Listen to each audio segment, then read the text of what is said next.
always thought life would get easier as I got older, but in reality, it only became more complicated in ways I never expected.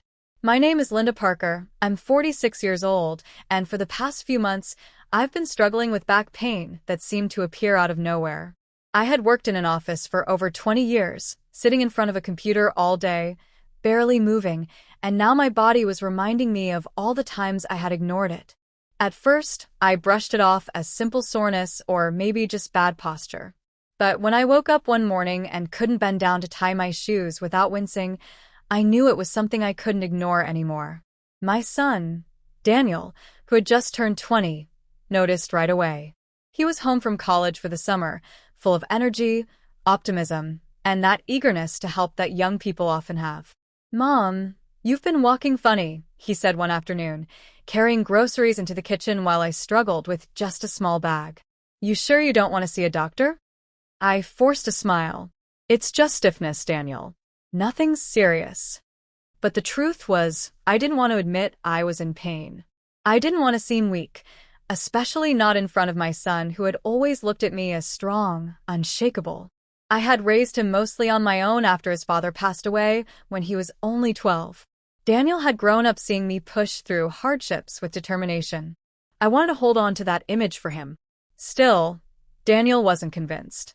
That evening, while we sat in the living room, he pulled up videos on his phone.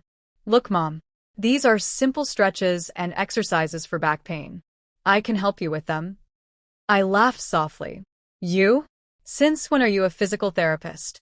"Since YouTube taught me everything," he teased, grinning. I couldn't help but laugh, though when I moved too suddenly, the sharp pain reminded me of my problem. Daniel noticed my wince and immediately became serious. "See? That's not nothing, Mom. Let me help. Just 10 minutes. If it doesn't work, I'll stop." Reluctantly, I agreed. We moved the coffee table aside and rolled out an old yoga mat I hadn't touched in years.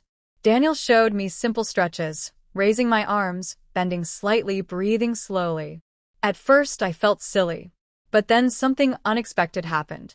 As I struggled with the exercises, Daniel looked at me with such patience, such concern, that I realized something. I had spent years being the caretaker, the strong one, the problem solver. And now, my son was stepping into that role for me. It was subtle, but it hit me harder than I expected. The next morning, I woke up sore, but lighter. Not just physically, but emotionally. I sat at the kitchen table with my coffee when Daniel came down. "So," he asked eagerly, "did it help?" I smiled. "Maybe a little." From that day on, we made it a routine.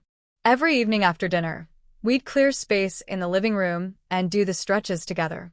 Sometimes we laughed at how clumsy I was. Other times we stayed quiet, focused on breathing. Slowly, the pain began to ease.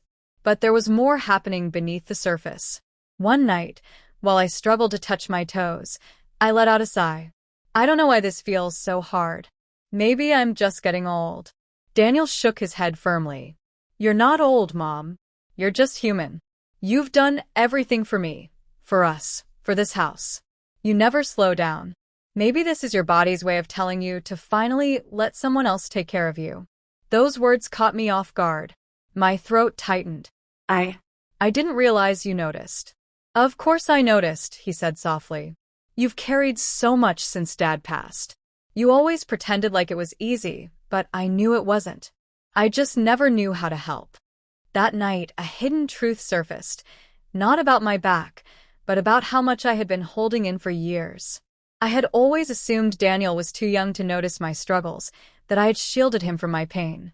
But the truth was, he had seen it all along. And now, he was showing me that I didn't always have to be the strong one. Over the weeks, our routine became more than stretches. It became therapy for both of us. We really talked, about the years after his father's passing, about how lonely I had felt, about how he had quietly worried about me while pretending to be strong himself. One evening, after a particularly emotional talk, Daniel hugged me tightly. "You don't have to hide your pain anymore, Mom. Not the physical kind, not the emotional kind. We're in this together."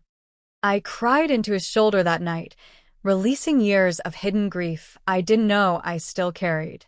The next day, I finally booked a doctor's appointment.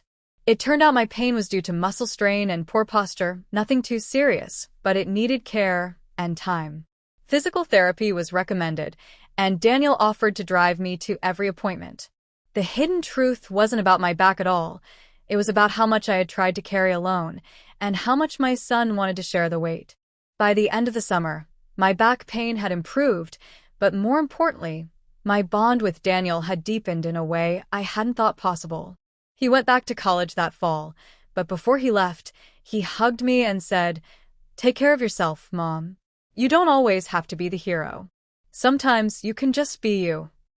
And for the first time in years, I let myself believe it.